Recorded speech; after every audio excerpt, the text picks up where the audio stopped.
JB Knowledge Podcast Network. On episode 69 of the Insurtech Geek Podcast, talking about geospatial data for claims and underwriting with Rachel Olney from Geosite.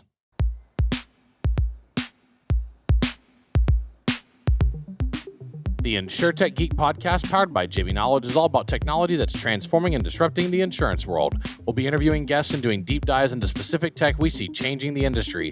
We're taking you on a journey through insurance tech, so enjoy the ride and geek out.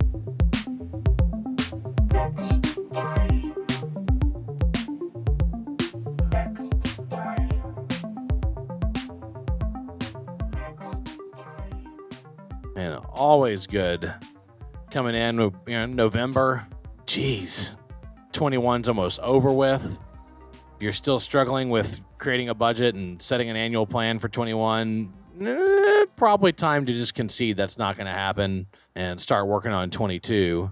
Hopefully that's not you. Hopefully, like, you were super on the ball out there in listener land and you're like, hell yeah, I hit my first 3 quarters and fourth quarter's going great. We nailed our budget. We exceeded our sales expectations. But I've been in business 20 years. I know that's always not the case out there for all of you. Of course, with us today, my illustrious co-host, the most interesting man in insurance, Mr. Rob Galbraith. Rob, how are you doing, bud? I'm doing awesome, James. Doing awesome. It's a little colder here in Texas this week. Woo. We definitely had a turn of the season. Yeah, I got down to the 60s, and I had to turn my heater on at the house. Like, it was like, of course, in many parts of the country, they're putting shorts on at 60s, but not here. No, we like it hot and humid, or when it gets this cold, they're like, I don't know about this. I need a sweater and a jacket. And joining us, not from Texas, of course, Rob and I are both in Texas. I'm in College Station. He's in San Antonio. From Palo Alto, California. Pretty beautiful weather all year round. Rachel Olney. Rachel, how's it going? Good. And our weather has been startlingly warm this week. It got really cold, then really warm, which is always really scary as a Californian because the heat can mean a lightning storm, which can mean fires. So I'm always very suspicious of, October or November heat. But we've had enough rain. I think we'll be okay. But yeah, it's beautiful out here.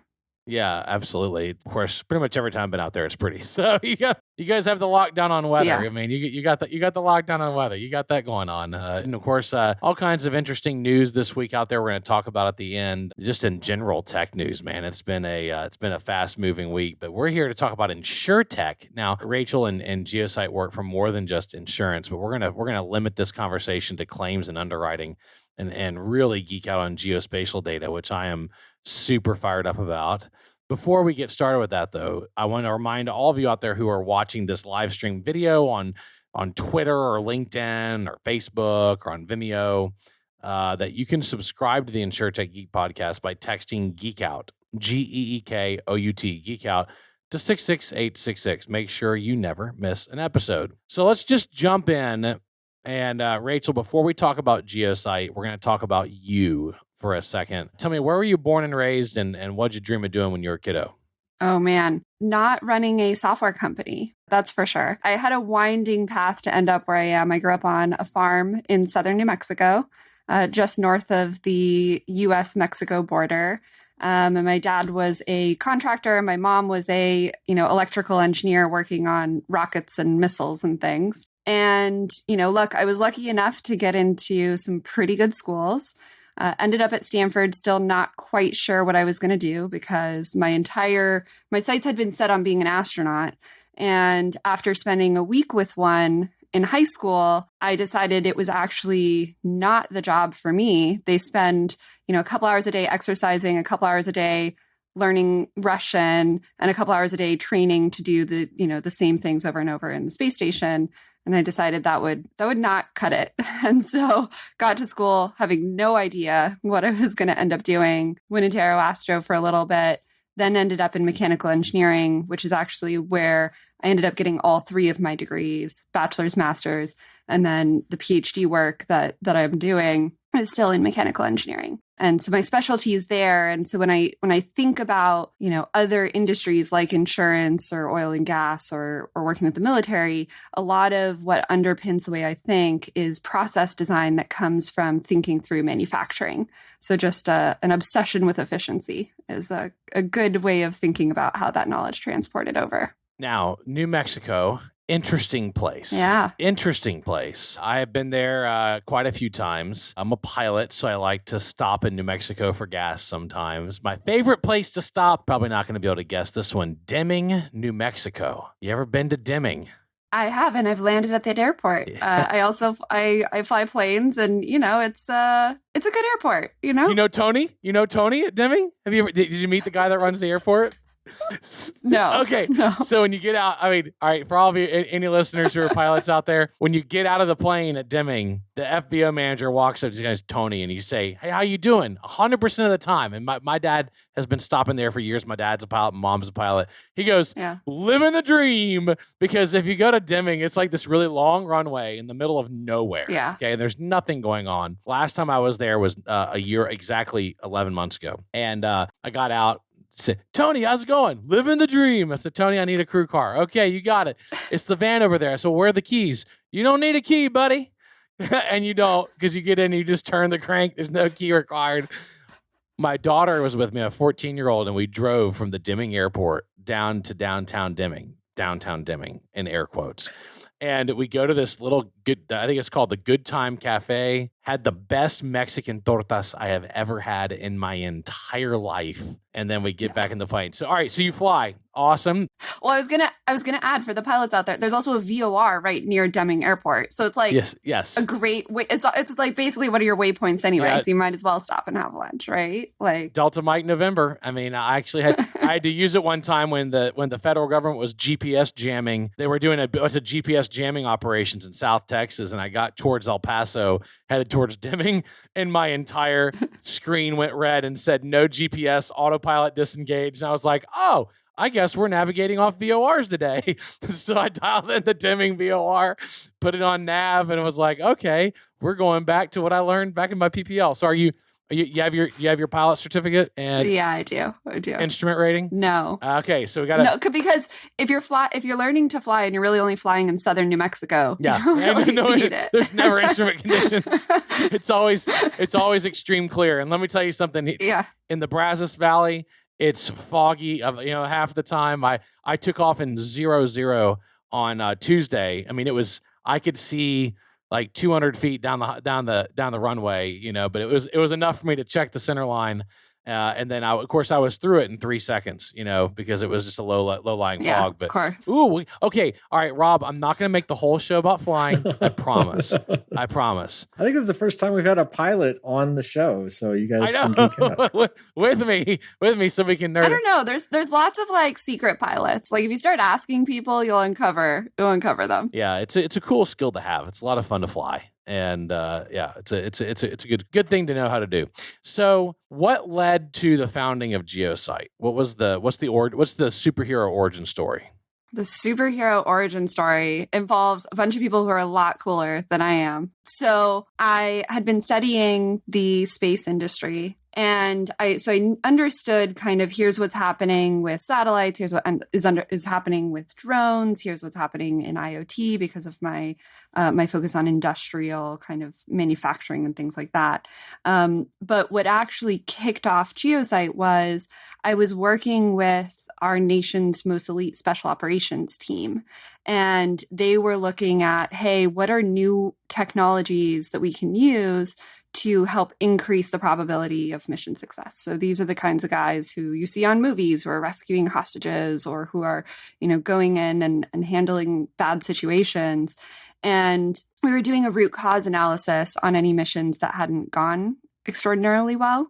And their ability to rapidly pull together spatial data was just not there. And a lot of times what they would actually end up doing is, printing out a map that would, possibly even just be publicly available and, drawing on it, sharing it with each other, and not using the most cutting edge data or tools to plan missions because working with geospatial data is really, really technical and esoteric. And so I realized there was a gap where there were these non-technical users trying to use spatial data. And in this case, people were actually dying because they didn't have access to this data.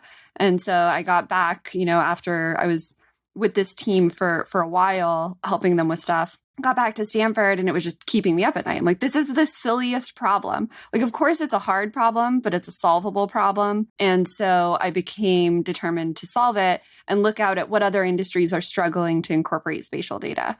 And so that's really, really what kicked it off was, this first major user group that, I cared deeply about. And, they had an extremely critical and urgent problem. Yeah, that's really, really interesting. And what so you founded Geosite in 2017. From the initial thesis of what you founded the company to really solve problem, how's it evolved to what it is today? Oh, that's a really good question. So I started thinking about Geosite in 2017. I think we were actually founded in 2018. And I always count January 2019 as our start because that's when our CTO started. I'm a mechanical engineer running a software company. We probably need a CTO who can actually build software. So in the beginning, Geosite really was focused on creating a marketplace and a management tool for geospatial data. So we thought the really big problem is people don't know what geospatial data is out there, and then they don't know how to organize and keep that data accessible for themselves and for other users in their organization, and really was focused on this de-siloing, on this making commercial geospatial data and geospatial analytics accessible to people through a marketplace. Over time, what we realized is our software was much more powerful if that sort of functionality was actually paired with a urgent workflow for that organization so they could roll out the software immediately. So an example of that is right now, our largest customers all use one common thread, which is incident response. So whether it's search and rescue, so Geosite runs the software for search and rescue for the lower 48. So if a hiker gets lost or a plane goes down, we were talking about flying our planes. When you land too hard, because we're not going to talk about crashing, if you land too hard and you set off your ELT, right, that beacon goes up. It comes down to a place called USMCC, which is U.S. Mission Control Center. And if you're in the lower 48, it gets sent to a team called AFRCC. And then they use our software to actually visualize where are you, who's nearby that can help you, and actually send help if you need it, or just call you to say, hey, you set off your ELT. And they can triage that whole situation using our software. And really for them, it wasn't just how do we gain access to geospatial data and then manage it? It was how do we take this very fundamental workflow to our organization and then have geospatial data populated into it at the right moments. And so that's one form of incident response. Another, of course, with insurance is claims. So claims teams are, especially for natural catastrophes or natural disasters, they are trying to incorporate more spatial data. So more satellite data, more, flood data from SAR, more drone data, et cetera, to be able to pay out claims faster. But of course, that data can't live in legacy claims systems because they're not built for spatial data. So rather than just giving people a marketplace management tool, what we realized is we had to actually give them an entire application that said, hey, this is an incident response application. It's built for claims. It has the right data. It compares it against your policy data. It compares it against not just your policy data, but the actual building footprints for your policy data. So when you have that accurate flood map, you know how it's affected your specific properties that you have insured. So that's the really fundamental change of the company over time, was a shift from it's about the data to being, no, it's very much about the workflow of the end user and picking those workflows that we think we can affect the most. Awesome. Rob? Rachel, I love that vision and that description. And as somebody who has used this software and had teams that use similar software in the past for disaster response, for declaration of coverage suspensions for underwriting purposes and things like that, I know how valuable, and I know how challenging it can be to use traditional tools like Esri and others. So one of the unique things that you guys have is what you call an insurance operating platform that enables insurers to kind of incorporate a wide variety of complex geospatial data into one place and then allow them to kind of use it across an array of tools and different use cases. You mentioned claims. Would love to hear, how you're being used in the underwriting space and then, potentially other applications in the insurance realm as well. Yeah. One of the things that we really love to do is data fusion. So if, for those of you that were at ITC or who are going to, insurance conferences, you'll notice there are a ton of different geospatial analytics companies and a ton of different data providers. And so one of the problems that we set out to solve by creating, a platform is essentially we can plug and unplug all of these different data sources and analytics, results, right? So they'll say, hey, we do building damage from damage assessment from drones. Great. That's one possible data layer among 200 different companies that are doing analytics. And so by setting up Geosite as both data and analytic agnostic, and then also as, flexible plumbing, what we created was the insurance operating platform. In military parlance, we talk about the common operating picture, or the COP. So we created the IOP, or the insurance operating picture. We're like, we want one common picture that you can reference for all of these different processes across the organization without having to manually do data requests or things like that to look at loss ratios or to look at, what are the commercial properties that we might be, looking for other factors for, things like that. So the IOP, the best way to think about it for folks who are non-technical is like a socket, right? You can plug all these things in on one side, all the data sources, all the analytics, et cetera. And then on the other side, you can plug in, the claims application, you can plug in an underwriting application, you can plug in a customer alerting application is another one that we're going to be rolling out. But that one's just in beta for one of our bigger customers right now. Because you have that common platform, now you are more future-proof, right? So it might be that there's a new data type in the future that's even more exciting. It might be that there's new analytics in the future that are even more exciting, and you can now swap those in and out. So that was really the focus behind creating that insurance operating picture, was mirroring what we had done on the national security side for the Department of Defense, where they don't know what data they want to use in the future. So you need to leave that flexibility open. And so, I talked about the claims. Rob, you had asked about the underwriting application, where that one gets really fun. Our data scientists on our team love working with the underwriting teams because it's a lot of data science. What they're doing is, of course, for different kinds of P&C insurance, whether it's commercial or personal, there's a huge difference in flexibility. But for commercial property in places, especially like specialized insurance or areas where you can use different factors, letting insurance companies experiment with different data types to see if it helps inform their underwriting choices is really important.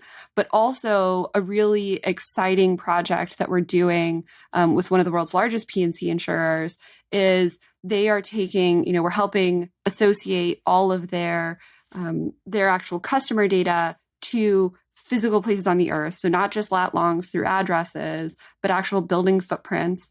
And then comparing that against, the best of the geospatial analytics that's out there. So they can actually look at future factors that they'd like to get approved. So they're looking at, okay, 2 years from now, we might want to base our pricing on this new factor that we can determine using this remote sensing data. And we want to do those studies now to figure out if it will affect our loss ratios. So it's a lot of these really interesting experiments and giving these underwriting teams the tools to flexibly try out different analytics, flexibly try out different data sources, because it might be, hey, we're curious about this IoT wind sensor. Like if we had this during this disaster, would that have helped us understand things? Or if we had it before the disaster, would the trend lines of where winds tend to be worse affect, how we should have priced these different policies? And so it's really fascinating things that these underwriting teams are doing that, of course, are even more complex in insurance, worlds than I know. There are a lot of worlds I can nerd on.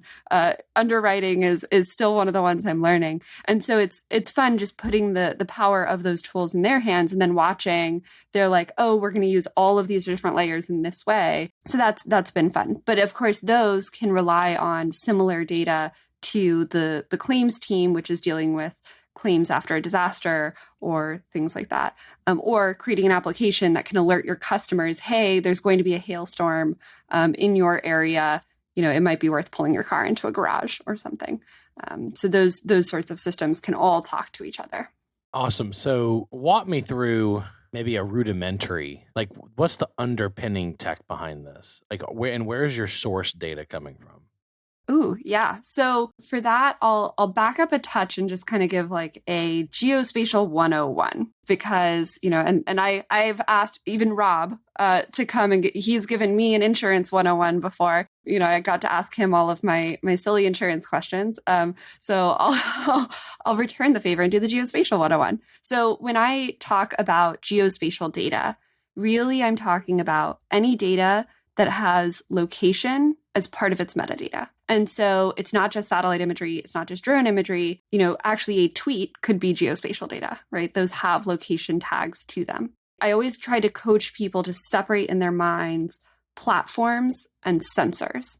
And so when you talk to people about geospatial data, make sure to look out for what is the platform and what is the sensor, because platforms, these are the things that carry the sensors, right? So you have satellites, you have drones, you have aircraft, right? Like GIC primarily uses aircraft to get that extremely high resolution imagery. Planet, which does a photo of everywhere on the Earth every day. They have lower resolution data, and it's from satellites. And then you have everything in between. But then you also have, sensors on the ground that are doing, in our world, we do a lot of methane detection, things like that. So you have ground sensors as well. So geospatial data is just any data that has geospatial as a piece of it.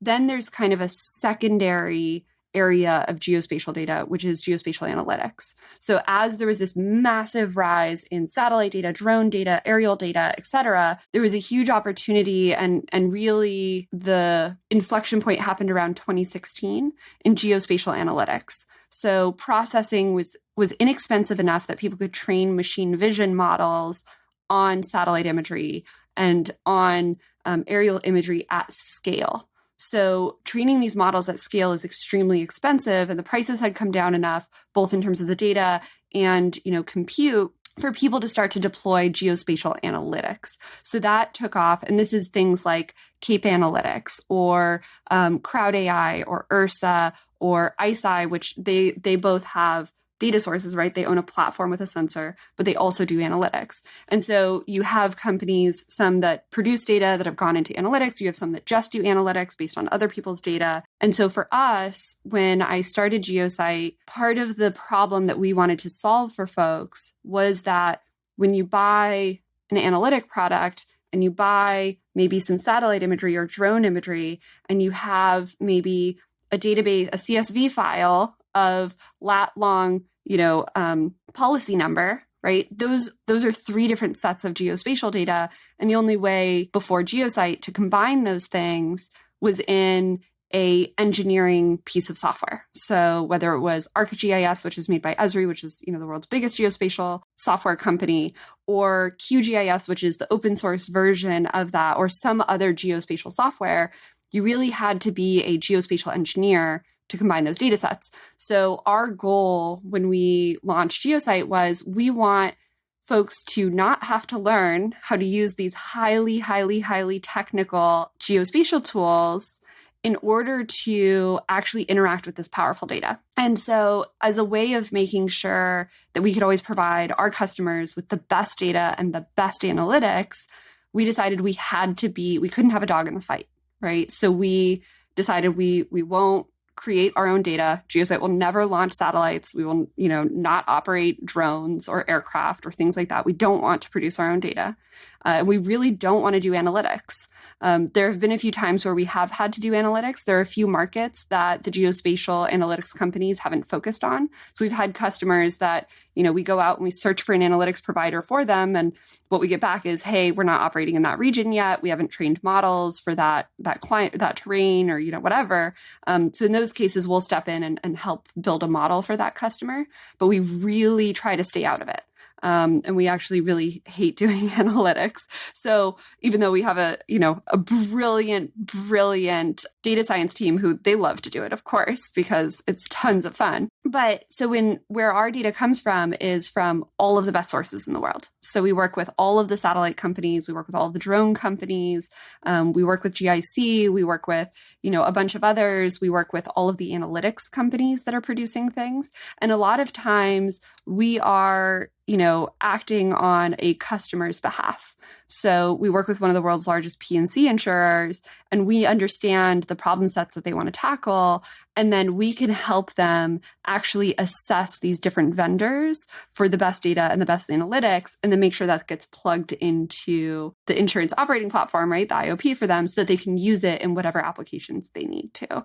And so for us, it's a really fun position to be in because we get to see the state of the art across the entire geospatial industry. And, we have our own proprietary databases of like, hey, here's every single analytics provider that does roof characterization. And here is how they rank in different regions, because one model might work fantastically in Texas and terribly here in California. Not terribly, just not as well here in California. Whereas there might be another analytics provider that their models work great in California and are subpar in Texas. And so we can help. We help our customers make those decisions about, okay, we're going to use this analytics source for this region. We're going to use this one for this region. We're going to use, satellite imagery for the whole country, but then we'll use drone imagery for these urban areas. And we help them make those cost trade-offs for, is there business logic behind paying for this? Yeah, because it actually can be pretty daunting to look at and to tackle the comprehensive problem. If you're a nationwide carrier and you write in 48 markets, there's no one size fits all out there. I mean, and there's, and it's exciting what folks like Planet are doing, who I think Planet's going public through a SPAC, I think. They are. It's really exciting. Yeah, it is. It'll provide more funding for them to keep expanding the platform. And real-time imagery is amazing, right? I mean, it's not the end all be all for every application. Exactly. I mean, my first introduction into insurance was building software to manage roof reports in 2004, and roof reports are different in every state. I mean, just the what you do for them is different, and how you look at them is different. And so, in one state you might use a satellite image for a roof report, in another state you might use a drone image. I mean, it depends, right? And I think that's your whole point. Yeah. So people will be like, "What's the best flood data?" And we'll be like, "It depends." Depends. Yeah. It depends on what kind of properties you're insuring. It depends on where you're insuring them. It depends on all sorts of things. Yeah. Rob? Well, yeah, and just to add to your point, Rachel, these companies keep leapfrogging each other, right? They keep innovating. There's always new data sources coming on board. A company that might be behind 6 months ago is now in the pole position leader, and so it can trap you, right, as an insurance carrier if you pick one of these, and they might have been the best at the time, but they're innovating so quickly, right, that a year from now, 2 years from now, they may not be the gold standard anymore. And so partnering with your software to, hey, it doesn't matter who the data provider is, doesn't matter who the analytics provider is. I've got this unified platform that I can kind of, plug and play. And the other part, exactly to your point, I actually had underwriters on my team when I was back at USA, and we would spend a year or two trying to train them to be ArcGIS experts. And we had people in the company that were GIS experts that went to school just for that. But I couldn't hire them on my underwriting team because that wasn't the job class that I was allowed to have. It's like, okay, are they an underwriter 3, 2, or 1? I'm like, well, they're not. They're something different, whatever. And so, I know it's the same in many other organizations. You want to put it in the hands of that claims expert, that underwriting expert, right? That data scientist, that you don't necessarily want them to have to go through the heavy lift that it is to become that ArcGIS expert. You want them to blend their knowledge and their expertise in a usable tool. So I love it. I'm a fan, and you know that from when we connected at ITC. Yeah. I'd love to. So, you kind of referenced we did have an opportunity to sit down together. And I know after we had a chance to chat, you actually presented at ITC, and I saw some buzz online about your presentation. So, just, your impressions of ITC, kind of a month out. I know it's a newer audience for you than, many of us that have been going for years. And what has the reception been from the industry to Geosite so far? Yeah, I mean, ITC was, so on top of it being a new industry, it was also my first big conference back, which I have to say, for those of you that haven't been to a big conference back yet, it's eerie because on the one hand, it's such a paradigm shift from our lives for the last, couple years. But at the same time, it also feels exactly the same. Like, it's like riding a bicycle. You're like, oh yeah, this is a conference. Like, I got this, We had a blast. So I was there along with Jeff, who leads our commercial business. Because Geosite has, we work in government and commercial. And so we have, these two major leads. I have to say the number of new acronyms he and I learned was pretty extraordinary, because of course, insurance has its whole own language. And we had the opportunity to present twice at ITC. We got to do a demo that we did, and got to actually show people what we're working on, because that's always really fun to just say, hey, let's just look at it, right? We're a geospatial company. Part of our thesis is that a lot of people are visual thinkers, right? And so if they can actually just see the data while they're interacting with it, they can make faster and more accurate decisions. And then I was also on a panel about handling big data. And of course, geospatial is the next big data. It is in fact very heavy, very hard to deal with. It is fundamentally different from dealing with, a table of data or just a simple array. It is, far more complex. So both of those were really great. And the reception was truly surprisingly amazing. And I think because of the reasons that the both of you just talked about, it can be overwhelming to look out across the sea of different geospatial data sources and analytics.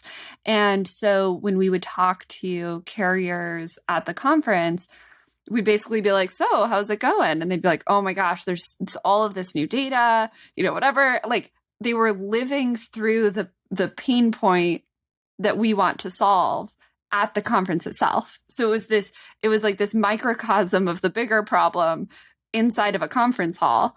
And so it was really fun. And I really like the insurance industry. There's somebody asked me, how does the insurance industry differ from the other industries you've been in? And it was a really interesting question, because from our standpoint, thinking through data and how it's used and all that stuff, it's different, of course, but it's the common problems are still similar. But what I really love about insurance is how clean the KPIs are.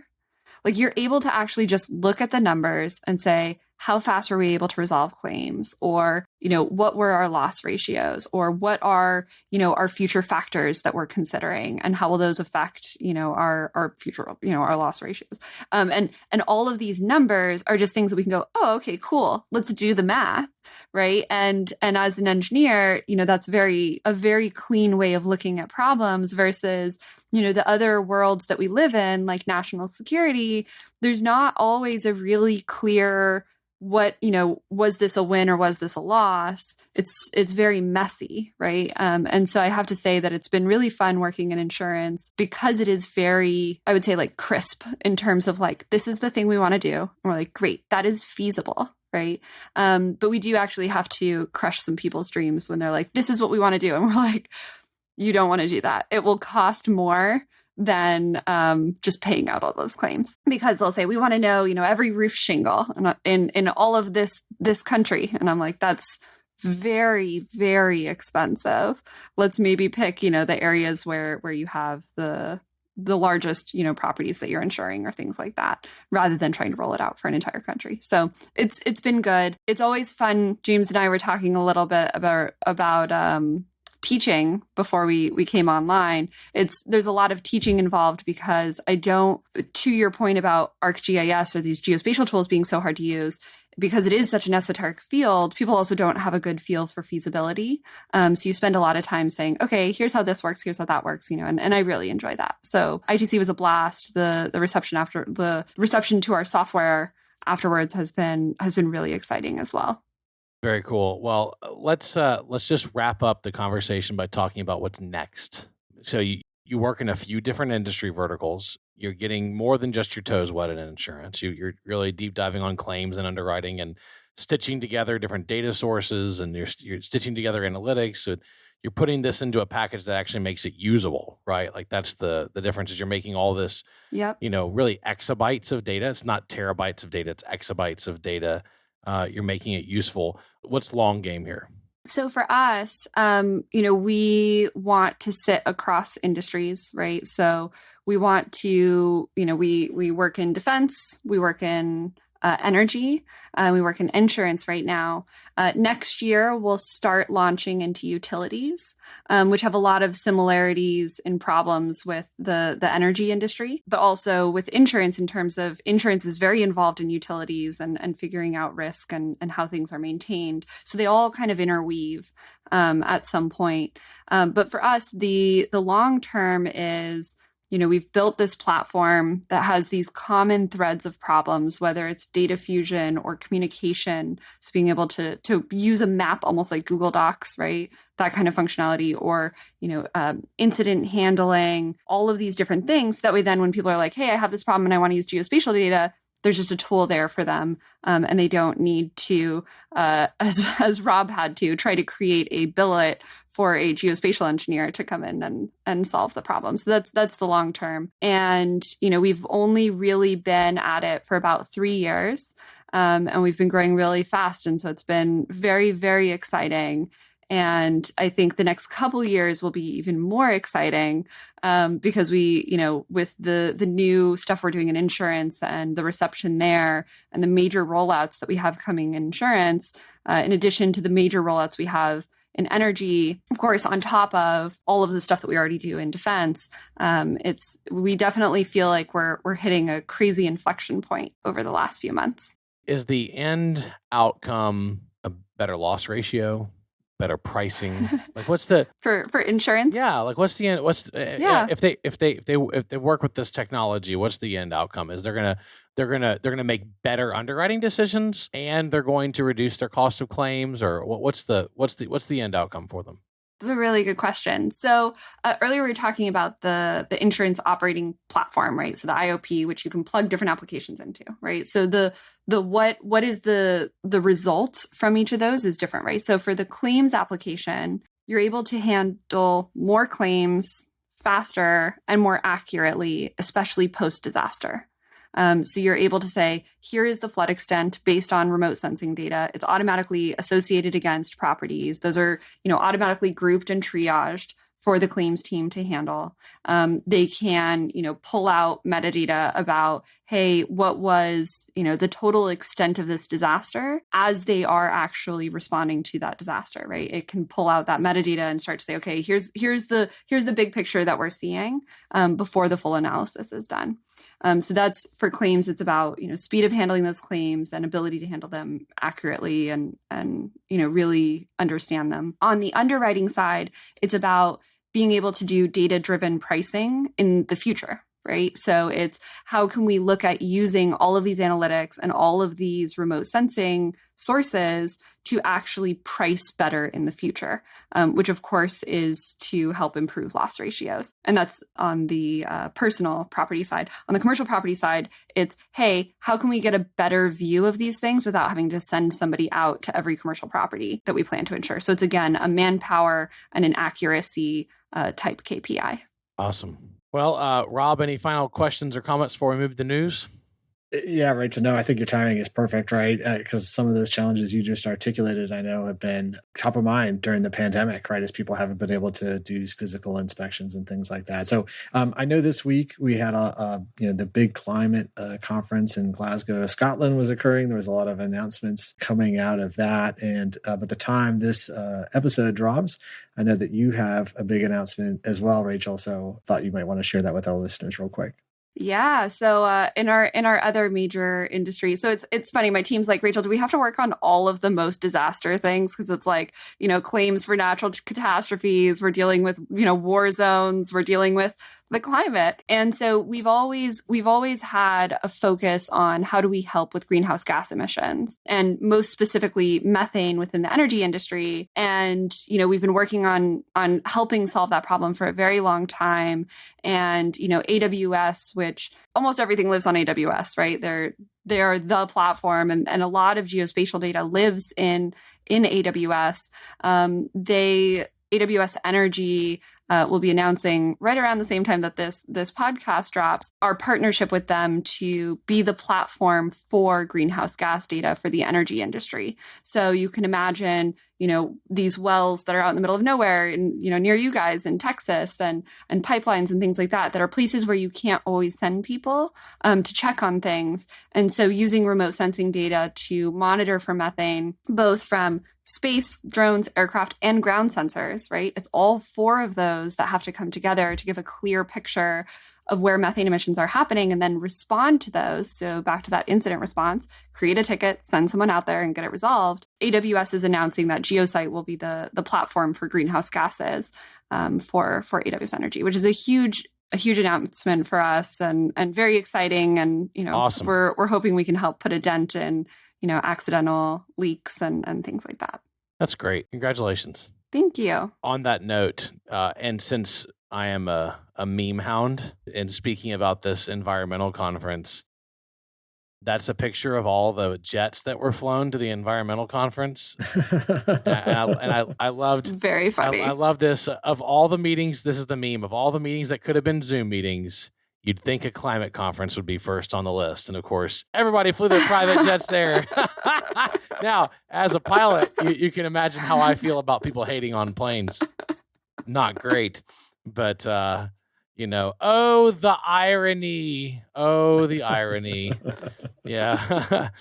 I want to denounce everybody else's use of carbon, but don't take away mine. Don't take away mine. No.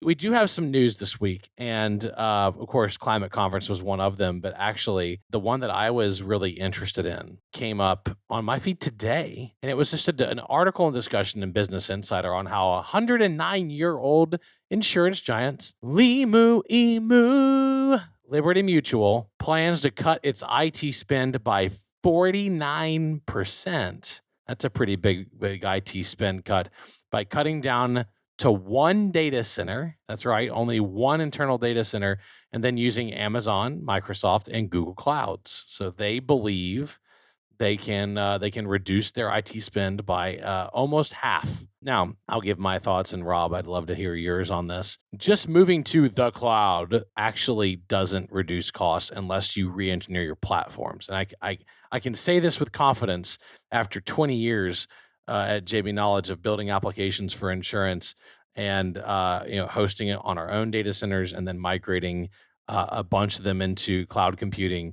If you simply lift and shift a bunch of virtual machines, you ain't gonna save a penny. In fact, it'll actually cost you a little bit more. It only gain the efficiency savings if you re-engineer your applications to actually leverage cloud computing technology. So you break the applications out, and then you use microservers, you use Kubernetes. You can use. I mean, there's a lot of different tech that you would use to take advantage of cloud computing. But if you simply lift and shift VMs into the cloud and host it somewhere else, it's not going to save you a lot of money. But if Liberty Mutual can do this, it would be massive, because their technology spend is enormous. Now, our company, we shut down our last physical data center in the past year, and we're entirely cloud-based. It was a great move, but it required years of re-engineering applications.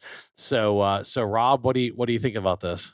Yeah, no, I love your perspective on it, James. And it's interesting, first of all, just the 49%, right? They're going to go to the full 50%, like somebody's hedging their bets there. But yeah. I do know at one point, I don't know if this is still true, that State Farm actually had the largest private data center in the world. And so, right, that just gives you a sense for that, the largest insurers, it is massive. So I could see massive pain and potential for massive gain. I know insurance companies in general have been a little bit more reluctant to move to the cloud than others. And quite frankly, in my view, a lot of them I think were kind of getting nudged by Microsoft Azure. They're all kind of Microsoft jobs. AWS came, that's where all the startups are, right? But I think it was like until Azure kind of, oh, this is a Microsoft offering, like it must be legit because we use Office and we use Teams and, So yeah, to your point, I see more diversification among the three major cloud providers, but an interesting move by Liberty, and I'll be curious to see who moves next and how quickly that happens, or if everyone's going to let them go at it for a while and see how that works out. I almost feel like they're holding on to that last data center as a safety blanket. Seriously, if this goes wrong, just go all in, man. If you're gonna just pick two, if I were picking two, it'd be Azure and AWS. Azure's my favorite. Then again, I've built 20 years of companies off of Microsoft tech stack, and so I'm super comfortable in that ecosystem. But I almost feel like pick a lane, Beavis. Like, come on, if you're gonna have three, you might as well just cut your in-house data center and move on. But I bet you, $100. They're still running a bunch of old COBOL applications and some AS400 underwriting applications, and they have some rate books that are set over here in a RS6000. I mean, there's stuff they're running that they can't get rid of. I guarantee you. I don't even want to think about how many different policy and rating applications that they have, because it's not all in one application. It's got to be more complicated than that. Rachel, I mean, cloud computing is a brave new world, but there's a lot of fake cloud out there with people just hosting things elsewhere. You think they'll actually save half their money? I don't know. It's hard to say. I think the actual OpEx of having to manage data centers and the actual electricity energy spend, which is done much more efficiently at these, huge server farms run by the different cloud companies. I think it's possible. What might be really interesting is if they're just not going to migrate a lot of the software that they're currently using.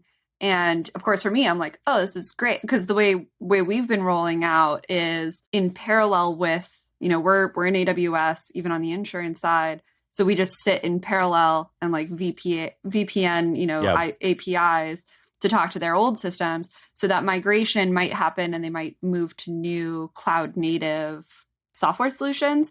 So if they do that at the same time that they're moving over, I think they could absolutely save 49, not 50, 49%. I know. Such a specific number. Just say 50, man. You don't really know it's going to be that much, but just round up. It might be like a board approval thing. Like if they're going to change something by 50%. This is like could be. My policy brain is sitting here. So there's some policy somewhere in their charter that says like if something's going to change by 50%, you have to get these levels of approval. And they're like, we'll do 49. This is somebody like skirting a rule, which is brilliant. I'm all for hacking bureaucracies. And so I think this is a policy, not a calculation sort of determination. That is hilarious. On to your news, Rob. What you got this week? Well, the biggest news, James, of course, that was kind of having everybody buzzing is it's finally here. Lemonade is going to offer car insurance. So I've put a link in there to the Wall Street Journal article on this. Of course, there was articles all over the place on it. Now, this actually created a bit of a rabbit hole for a different reason. And that is because the Wall Street Journal headline talked about the Insurtech firm Lemonade, Insurtech being INSURE-TECH. And so we've had the conversation many times on this podcast, It's James. got the E. How is it spelled? It's got the E. The dash is a new one. And so that creates a lot of consternation on Twitter. But that aside, Jana Schreiber, who's the co-founder and CEO, had said that they are hoping to make this mostly based on telematics, but as it rolls out now, and Illinois is the first state that it's rolling out, they are still using those wonderful traditional rating factors of age, gender, and insurance credit scores. So not necessarily new and novel yet, but I'm sure with everybody else talking about bundling, obviously we know Lemonade started in the renters and home space. It expanded to pet and life insurance. They finally made the move a year after the IPO to offer auto insurance in the U.S. Yeah, exciting. It's exciting. It's exciting. They need, I mean, look, It is predictable. It is. We've all been waiting. We've all been in speculation. So the speculation can end. And I don't know if anyone's got betting pools out there. and the debate is over. Insurtech is spelled with an E because the Wall Street Journal says so. There you go. If the Wall Street Journal says it must be official. Yeah, right? It must be an E. All right. The other thing I wanted to share real quick is I had an opportunity to speak to the second cohort of the Israeli Insurtech Accelerator. So they have 4 new startups there: Covery, MNotion, Cyber, and Urbanico. And I can tell you, I've had one-on-one sessions with each of these companies, as well as giving them a mentoring session on the perils of selling into the U.S. Insurance market. So, Rachel, some of the conversations that you and I I've had with these startups, and I just want to say congratulations. We know that Israeli founders have, Lemonade, we just talked about, right? Hippo, I could go on and on. And so my good friend Kobe Bendelek has started this Israeli Insurtech Accelerator, and it's just wonderful to see all these folks in Tel Aviv that are going to be changing the world over here, in Europe, elsewhere in Asia and the world. And so it's just really cool experience to be able to meet to some of these folks that you're going to be hearing from these companies down the line for sure. Yeah, awesome. Very cool, man. Very cool. And we have interviewed a ton of Insurtechs from Israel on this show, and I'm looking forward to seeing what comes out of Israel in the future. Well, it's been a wonderful discussion, Rachel. Thank you for joining us today, and congratulations on the new announcement. And we're excited to have you as part of the Insurtech with an E community. But not a dash, or with a dash? No dash. No dash. No dash. Yes. No dash with an E. Thanks for having me, guys. It's been a blast, and looking forward to continuing to listen and stay up to date too, based on your guys' stuff. Yeah, and since you're a fellow pilot, may your takeoffs equal your landings. It's a little bit dark there. Rob Galbraith, good, always good to talk with you, brother. Absolutely, James. Always great to catch up. Another great week. Yeah, another great week in business, and good week to be in Insurtech. And thank you all out in listener land for listening to the Insurtech Geek Podcast, powered by JB Knowledge, jbknowledge.com, all about technology that's transforming and disrupting the insurance world. I've been your host, James Benham. That's jamesbenham.com, with co-host Rob Galbraith. That's endofinsurance.com. Thanks to Jim Greenlee, our podcast producer, and Kara Dalton, our creative producer. And thank you for joining us today. Look forward to talking to you. We're taking you on a journey through insurance tech, so enjoy the ride and geek out. See you next time.